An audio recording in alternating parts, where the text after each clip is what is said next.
नमस्ते, मैं राकेश खन्ना शेरखान भाई BNP पारिबा की तरफ से आप सबका कमोडिटी पॉडकास्ट में स्वागत करता हूं। आज जिस कमोडिटी की जानकारी देने जा रहा हूं वो है क्रूड ऑयल। MCX पर क्रूड ऑयल प्राइस 6000 लेवल के नीचे सेटल हो गया है और साथ में ट्रेंड लाइन ब्रेकडाउन भी किया है, जिससे ये पता लगता है कि ट्रेंड बेरिश है। नीचे में इम्पोर्टेंट सपोर्ट 5600 लेवल पर है। अगर ब्रेक करता है तो 5400 एंड 5200 लेवल का टारगेट देखा जा सकता है।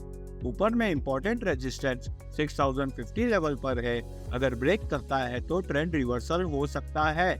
प्राइस इंडिकेटर MACD बेरिश है। धन्यवाद।